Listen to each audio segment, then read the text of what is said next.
तो जिन चीज़ों से बचाना ज़रूरी है अपने बच्चों को, उनमें से एक समस्या का नाम है नार्सिसिज्म। अगर आप दूसरों को परेशान करके खुश होते हैं तो आप सैडिस्ट हैं। आत्म प्रशंसा को, नार्सिसिज्म को आत्महत्या माना गया है, क्योंकि उसके संस्कार ये कहते हैं कि अपनी प्रशंसा करना बहुत बुरी बात है। मैं वह हूँ जो मैं सोचता हूँ कि आप सोचते हैं कि मैं हूँ। अगर कोई कहे मैं नहीं तो कौन बे, तो क्या बोलना है, इलाज करवा लो। कभी कभी किसी को लगता है कि इस पूरे ब्रह्मांड में मेरे जैसा कोई है ही नहीं, सब तो मेरे हाथों हो रहा है। रास्तों से कारवां तक, इस जहां से उस जहां तक मैं ही मैं हूं, मैं ही मैं हूं, दूसरा कोई नहीं। नमस्कार, आप सभी का इस कार्यक्रम में स्वागत है। आज हम जिस टॉपिक पर बात करेंगे वो टॉपिक फिलॉसफी का ना हो करके साइकोलॉजी का है, मनोविज्ञान का है। मुझे ऐसे कई लोग मिलते हैं जो कहते हैं कि आप सिर्फ फिलॉसफी पढ़ाएंगे तो फिर मतलब बाकी लोग क्या करेंगे, कुछ विषय और भी तो होने चाहिए। कुछ ऐसे विषय जो समाज से जुड़ते हों सीधे। फिलॉसफी भी जुड़ता है पर उतना सीधा नहीं जुड़ता। तो फिर मैंने सोचा कि मनोविज्ञान के कुछ विषय जो जीवन में बहुत ज़रूरी हैं उन पर बात हो। एक विषय मेरे मन में बहुत दिनों से है जिसको मैं सोचता हूँ कि हम समझें, और आजकल हमारे समाज में एक शब्द खूब चलता है। वो शब्द अंग्रेजी का है, ग्रीक परंपरा से उठा हुआ शब्द है जिसको बोलते हैं नार्सिसिज्म। आप सोचेंगे ये क्या शब्द हुआ। आप में से कई लोगों ने शायद ना सुना हो, ये शब्द पहली बार सुन रहे होंगे। आज की क्लास जितनी ज़रूरी आपके लिए है, आप लोगों की तो उम्र लगभग 22-23 से, मतलब 20-22 से लेके 30-35 के बीच में होगी। आपके लिए तो है ही ज़रूरी, लेकिन ये आपके लिए और ज़रूरी होने वाला है आज से 10 साल के बाद, जब आपके छोटे बच्चे होंगे। कुछ के तो होंगे, बाकी जो बाद में पेरेंट्स बनेंगे। बड़ा आसान लगता है पेरेंट होना, जबकि बहुत मुश्किल काम है। आपका बच्चा IIT करेगा या नहीं, MBBS करेगा या नहीं, ये बहुत छोटी बात है।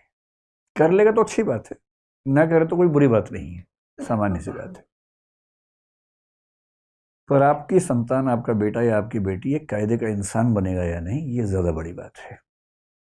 और कायदे का इंसान बनाना पेरेंट्स की प्राथमिक जिम्मेदारी है, जिसमें हम में से अधिकांश लोग पूर्णतः सफल नहीं होते। मैं भी शायद नहीं हो पाऊँ। मतलब मैं ये दावा नहीं कर रहा कि मैं तो बहुत महान हूँ और आप थोड़ा सीखें। हम सबकी वो स्थिति है, हम सबकी वो समस्या है। तो जिन चीज़ों से बचाना ज़रूरी है अपने बच्चों को, उनमें से एक समस्या का नाम है नार्सिसिज्म। नार्सिसिज्म के लिए हिंदी का एक शब्द होता है जो उसके काफ़ी नज़दीक है, उसे कह सकते हैं आत्ममुग्धता। अब शायद आपको लगेगा अच्छा ये बात है, अब समझ में आ गई बात। आत्ममुग्ध होना होता है, छोटे बच्चों में टेंडेंसी ज़्यादा दिखती है, क्योंकि छोटे बच्चे ईगोसेंट्रिक होते हैं। ईगोसेंट्रिक का मतलब दुनिया के सेंटर में खुद को रख के जीवन को देखते हैं। एक शब्द आपने सुना होगा जिसको बोलते हैं सेल्फ कॉन्फिडेंस। और आप ये भी जानते हैं कि हर पेरेंट्स चाहते हैं कि उनके बच्चों में आत्मविश्वास होना चाहिए। ठीक भी है, आत्मविश्वास होना भी चाहिए। कई बार ये समझ नहीं आता कि आत्मविश्वास की रेखा कहाँ खत्म होती है और आत्ममुग्धता कहाँ से शुरू हो जाती है। जैसे कुछ लोग कहते हैं कि दोस्ती और प्यार के बीच की रेखा बहुत पतली होती है, पता नहीं चलता कब आप उछल के वहां पहुंच जाते हैं। ऐसी प्रतिस्पर्धा और दुश्मनी, कंपटीशन और राइवलरी के बीच की रेखा बहुत पतली होती है। ऐसे ही धर्म और सांप्रदायिकता के बीच की रेखा बहुत पतली है। आप कब तक धार्मिक थे, कब सांप्रदायिक हो गए, पता नहीं चलता है। ठीक ऐसे ही आत्मविश्वास से भरे होना और आत्ममुग्ध हो जाना, इसके बीच की रेखा भी बहुत पतली है, पर रेखा है। उस रेखा को समझना, उसको पहचानना बहुत जरूरी है। मोटे तौर पर आत्मविश्वास एक बहुत अच्छी क्वालिटी है, पॉजिटिव क्वालिटी है, होनी चाहिए। और नार्सिसिज्म यानी आत्ममुग्धता एक ऐसी स्थिति है जो कि न केवल उस व्यक्ति के लिए समस्या है जिसको है, बल्कि उसके आसपास के समाज के लिए भी एक समस्या बन जाती है। टॉक्सिक समाज बनता है, विष भरा समाज बनता है। तो समझेंगे, बहुत प्यार से समझेंगे, मोहब्बत से समझेंगे, एग्जाम्पल से समझेंगे, फिल्मी गीतों से समझेंगे कि ये क्या है। और फिर चेक करेंगे कि हमारे अंदर है कि नहीं है।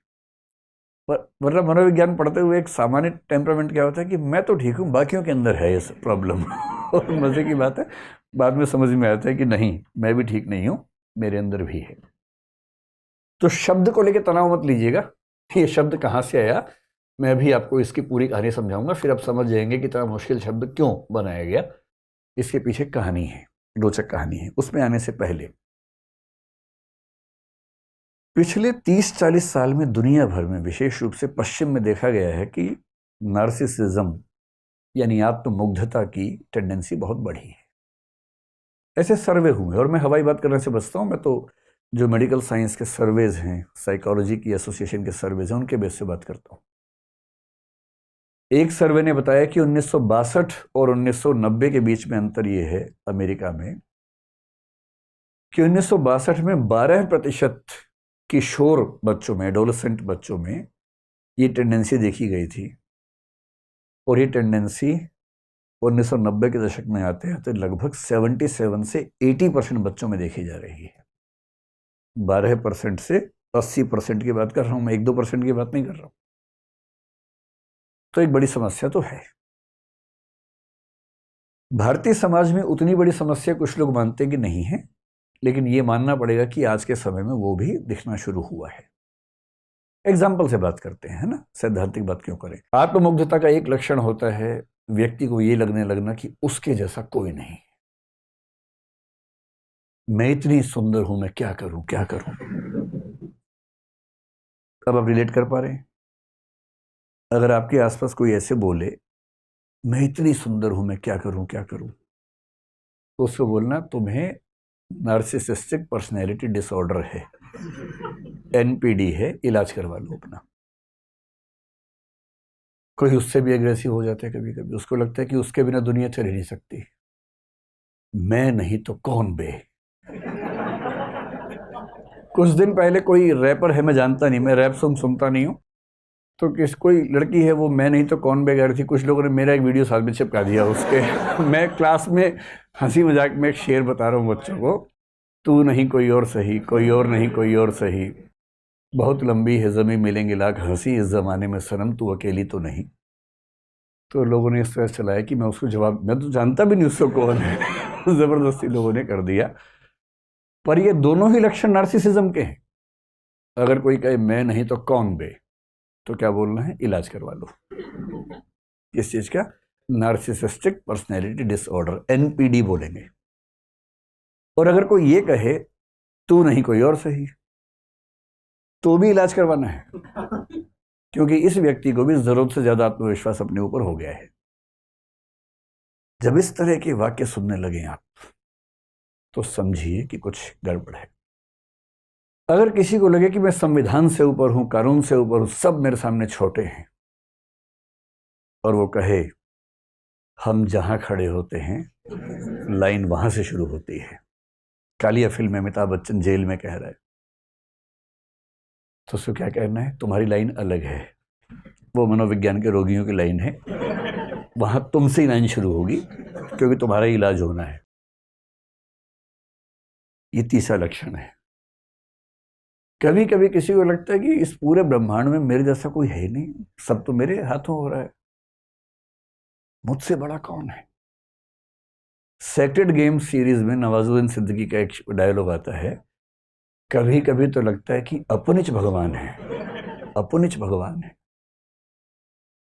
और रोचक बात है कि नार्सिसिज्म के डिसऑर्डर को कुछ लोगों ने एक नाम दिया है, गॉड कॉम्प्लेक्स। जब किसी को लगने लगे कि वो भगवान है या भगवान जैसा है, भगवान के